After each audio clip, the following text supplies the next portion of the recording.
Arrived. Servicemen and women overseas are finding comfort with abandoned and injured animals in the war zone. In fact, their bond with the animals can be so strong that some soldiers are seeking to help bring their companions back home. Lisa Thomas is here with more on this, and it's really an extraordinary story. It is indeed, Jim. It is called Operation Baghdad Pups. It began with a desperate email from a sergeant who wanted to bring back to the U.S. the dog his Army regiment discovered while on patrol in Iraq. Within a month, more soldiers were asking for help getting animals that have become their companions out of Iraq and Afghanistan. The latest group of animals from that region arrived here on a flight that originated in Baghdad. Our cameras were rolling as their paws hit U.S. soil.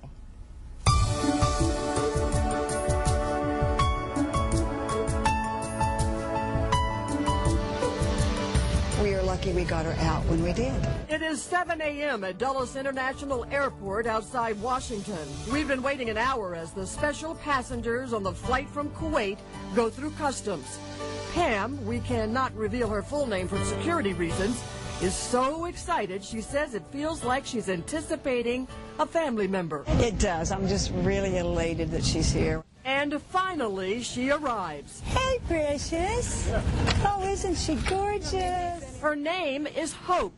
She and Jasmine are the first cats transported from Iraq to the U.S. Traveling with them is Cujo. Pam's husband, a civilian contractor in Baghdad, rescued Hope after the kitten was badly burned riding under a supply truck. He scooped her right up and took her to the medic. Pam's husband nursed Hope back to health, and that's when she noticed a big difference in his mood. I finally saw him smiling and laughing during our webcam conferences.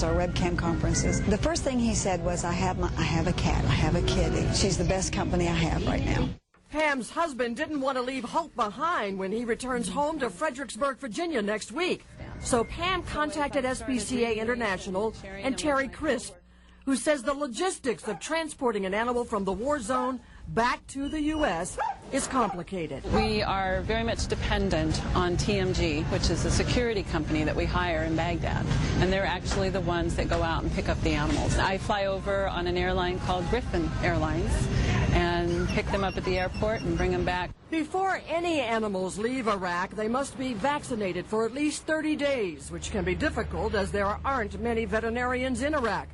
Once in this country, like Cujo, they go straight to an American vet. Good boy. And then this is the rabies. Good boy. You didn't even notice that. And then nearly all the animals need a real good bath. Danielle Berger brought K-Pot to her home in Sewell, New Jersey 2 months ago.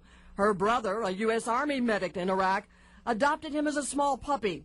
The dog got its name after it was found snuggled in a K-Pot, a Kevlar protection helmet. I gave my brother something else to put his attention on, other than what was going on in the war. Danielle is dog sitting until her brother returns from his tour of duty. Her 2 young sons love K-Pot, and the only thing K-Pot loves more than them is rolling in the green grass in her backyard, something he didn't experience in Iraq. She has nothing but praise for SPCA International. They worked diligently and endlessly to get him here. This is our way of saying thank you to these soldiers and Marines. Well, of course, there are those who would question the danger and the expense of an operation like this, and it can be expensive to bring even one animal to the U.S. The airfare alone can be $1,200, but the soldier pays nothing. And SPCA International says every animal that comes through its program lives with a soldier or family member here, and each must be spayed or neutered. Operation Baghdad Pups is supported through public donations.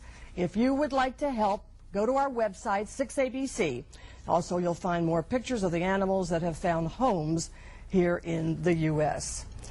And I should tell our viewers, Jim, that SPCA International tells us that the households, most of them in Iraq, do not have pets. Children are taught that animals are danger and carry disease, but of course, for these soldiers, as you saw, it brings some sense of normalcy and a reminder of home. Vice President Cheney said before the war we would be greeted as liberators. Not controversial to say.